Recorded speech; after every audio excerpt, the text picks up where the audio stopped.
If you've been hearing about the US debt ceiling crisis and wondering what on earth that is, fret not, in today's scoop we'll break it down for you. If you borrow money, you have to pay it back. It's that simple. But if your income isn't growing fast enough, you'll be in a spot of bother. You'll have to juggle your daily expenses along with repaying the principal and interest on your loans. And sometimes, the only way out is to borrow more money just to repay the old loans. It can be a vicious cycle. This can happen to countries too. That's why the US has a rule in place to keep this sort of debt binge in check. The government has a hard stop on how much money it can borrow. This is called the debt ceiling. It's a limit on borrowing more money just to meet some of its existing obligations, such as government salaries, pensions, and even the interest on current debt. The ceiling exists to prevent the country from going into that vicious cycle. Which brings us to today. See, the problem for the US is, they're at the ceiling already. Which means they can't borrow more money. They'll have to hope that their tax revenues are good enough for now. But if it isn't, well, they'll default on loans. And then, all hell would break loose. Because when a country defaults on debt, people stop trusting it. They'll hesitate to lend more money. And if they do, they'll demand sky-high interest rates as a precaution. It hurts the country's finances even further. People with mortgages will see their interest rates rise. They might have to shell out $130,000 more as payments. 3 million jobs could be lost. And the overall debt burden could rise by a staggering $850 billion. All this money could have been invested in improving healthcare or education. But alas, that won't happen. Sounds quite scary, no? But hold on, before you run out screaming that the US is in the middle of a financial calamity, let's put your mind at ease. We're not there. Yet. See, this isn't the first time that the US is in the throes of such a crisis. In fact, and you won't believe this, since 1978, they've actually tweaked this ceiling at least every 9 months. How else do you think the limit soared from $1 billion when it was first introduced in 1917 to a whopping $31.4 trillion now? Basically, each time the US government was in danger of hitting this self-imposed ceiling, they simply modified it. So just remember that this matter everyone is fretting about is way more common than you think. Politicians typically bicker over it to prove a point. But they finally come to their senses and they'll simply kick the debt can down the road. Because let's face it, no one really wants to default, right? It would be pretty embarrassing for the US. So the question really is, will this time be different?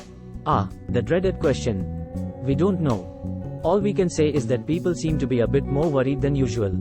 Because the presidential elections are looming next year. That means politicians are trying to one-up each other. And they may leave logic at the door. For instance, right now the Republicans have agreed to an increase in the ceiling. But with strings attached. They want the Democrats, who are in power, to promise to cut back on spending, on renewable energy and social welfare schemes for the poor. And the president is saying he won't budge on his principles. So we'll have to wait and see what this comes to. In the meantime, we decided to dig for some quirky solutions ourselves. You know, just in case the politicians behave like toddlers and throw a tantrum. For starters, maybe the government can play around with a premium bond. See, Bloomberg's Matt Levine pointed out a loophole in case there's an impasse. A bond consists of 2 bits, the principal and the interest. And apparently, only the principal will be considered to be a part of this debt ceiling. Not the interest.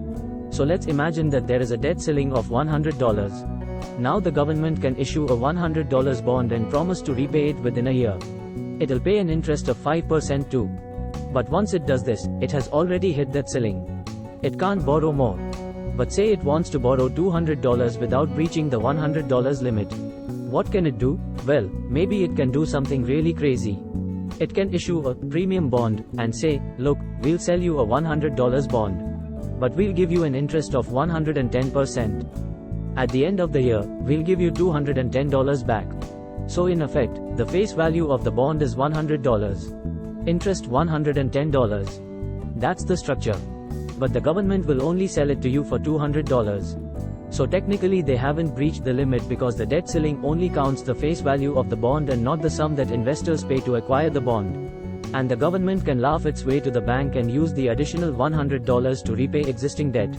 Also, they can keep doing this every time they're close to reaching the limit. The debt ceiling becomes irrelevant. Yes, we know, it sounds insane and too far-fetched to happen. But who knows, right? The world's a crazy place sometimes. Remember when oil prices went into negative territory in 2020? The other gimmick is a magical $1 trillion coin. Yup, there's another loophole here. See, the US government's hands are tied by prevailing law when issuing money. This includes paper money as well as coins such as gold, silver, and even copper. But the law missed including platinum. That means, Joe Biden can simply ask the US Treasury, which handles all these money matters, to mint the coin, a $1 trillion one made of platinum, and deposit it with the central bank. And they can borrow money against that if they want to. Poof, the debt ceiling problem is solved. Also, you don't need to have $1 trillion worth of platinum to mint the coin. It could just be a commemorative coin made from platinum that carries the $1 trillion denomination. In theory, this could solve the problem temporarily. Because sooner or later, they'll hit the limit again. The only problem is that this will make the US look pretty bad. It's like the government coming in and printing new money. Technically, that's the Fed's job, the US central bank. And if investors get the sense that the government is meddling in this very sacred process, they may be wary of investing in the country altogether. That would only make a bad situation even worse. So in summary, there are 3 ways to solve the US debt ceiling crisis. 1. Increase the debt limit. 2. Issue premium bonds. 3. Mint the damn $1 trillion coin. There, problem solved. Until then, don't forget to share this video.